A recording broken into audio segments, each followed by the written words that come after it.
Chapter 18 The Cool of the Evening. In the cool of the evening, when shadows darkened the fairgrounds, Templeton crept from the crate and looked around. Wilbur lay asleep in the straw.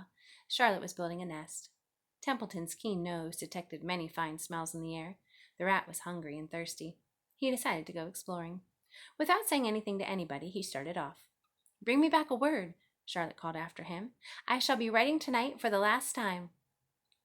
The rat mumbled something to himself and disappeared into the shadows. He did not like being treated like a messenger boy. After the heat of the day, the evening came as a welcome relief to all. The Ferris wheel was lighted now. It went around and round in the sky and seemed twice as high as by day. There were lights on the midway, and you could hear the crackle of the gambling machines, the music of the merry-go-round, and the voice of the man in the Beano booth calling numbers. The children felt refreshed after their nap. Fern met her friend Harry Fussy, and he invited her to ride with him in the Ferris wheel.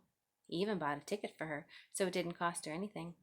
When Mrs. Arable happened to look up into the starry sky, she saw her little daughter sitting with Harry Fussy and going higher and higher into the air, and she saw how happy Fern looked.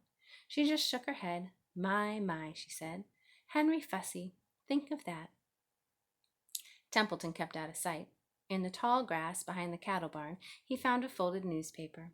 Inside were leftovers from somebody's lunch, a deviled ham sandwich, a piece of Swiss cheese, part of a hard-boiled egg, and the core of a wormy apple. The rat crawled in and ate everything. Then he tore a word out from the paper, rolled it up, and started back to Wilbur's pen.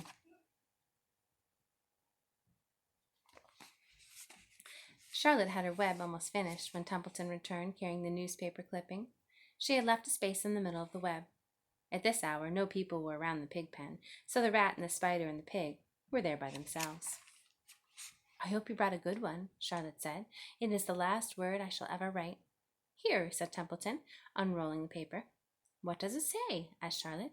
"You'll have to read it for me." "It says humble," replied the rat. "Humble," said Charlotte. "Humble has two meanings. It means not proud, and it means near the ground. That's Wilbur all over. He's not proud, and he's near the ground." "Well, I hope you're satisfied," sneered the rat. "I'm not going to spend all my time fetching and carrying. I came to this fair to enjoy myself, not to deliver papers." "You've been very helpful," Charlotte said. "Run along if you want to see more of the fair." The rat grinned.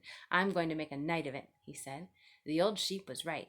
This fair is a rat's paradise. What eating and what drinking, and everywhere good hiding and good hunting. Bye-bye, my humble Wilbur. Fare thee well, Charlotte, you old schemer. This will be a night to remember in a rat's life." He vanished into the shadows. Charlotte went back to her work. It was quite dark now. In the distance, fireworks began going off, rockets scattering fiery balls into the sky. By the time the Arables and the Zuckermans and Lurvy returned from the grandstand, Charlotte had finished her web. The word humble was woven neatly in the center. Nobody noticed in the darkness. Everyone was tired and happy. Fern and Avery climbed into the truck and lay down. They pulled the Indian blanket over them. Lurvy gave Wilbur a forkful of fresh straw. Mr. Arable patted him. "Time for us to go home," he said to the pig. "See you tomorrow." The grown-ups climbed slowly into the truck, and Wilbur heard the engine start, and then heard the truck moving away in a slow speed. He would have felt lonely and homesick had Charlotte not been with him. He never felt so lonely when she was near. In the distance, he could still hear the music of the merry-go-round. As he was dropping off to sleep, he spoke to Charlotte. "Sing me that song again, about the dung in the dark," he begged. "Not tonight," she said in a low voice. "I'm too tired." Her voice didn't seem to come from her web. "Where are you?" asked Wilbur. "I can't see you. Are you on your web?" "I'm back here," she answered, "up in the back corner." "Why aren't you on your web?" asked Wilbur. "You almost never leave your web." "I left it tonight," she said. Wilbur closed his eyes. "Charlotte," he said, after a while, "do you really think Zuckerman will let me live and not kill me when the cold weather comes? Do you really think so?" "Of course," said Charlotte. "You are a famous pig, and you are a good pig. Tomorrow you will probably win a prize. The whole world will hear about you.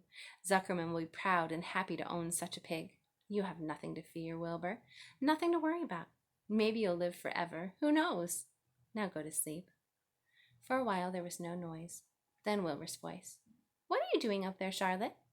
Oh, I'm making something, she said. Making something as usual. Is it something for me? Asked Wilbur. No, said Charlotte. It's something for me, for a change. Please tell me what it is, begged Wilbur. I'll tell you in the morning, she said. When the first light comes into the sky, and the sparrows stir, and the cows rattle their chains, when the rooster crows and the stars fade, when the early cars whisper along the highway, you'll look up here, and I'll show you something. I will show you my masterpiece. Before she finished the sentence, Wilbur was asleep. She could tell by the sound of his breathing that he was sleeping peacefully, deep in the straw. Miles away at the Arables' house, the men sat around the kitchen table, eating a dish of canned peaches and talking over the events of the day. Upstairs, Avery was already in bed and asleep.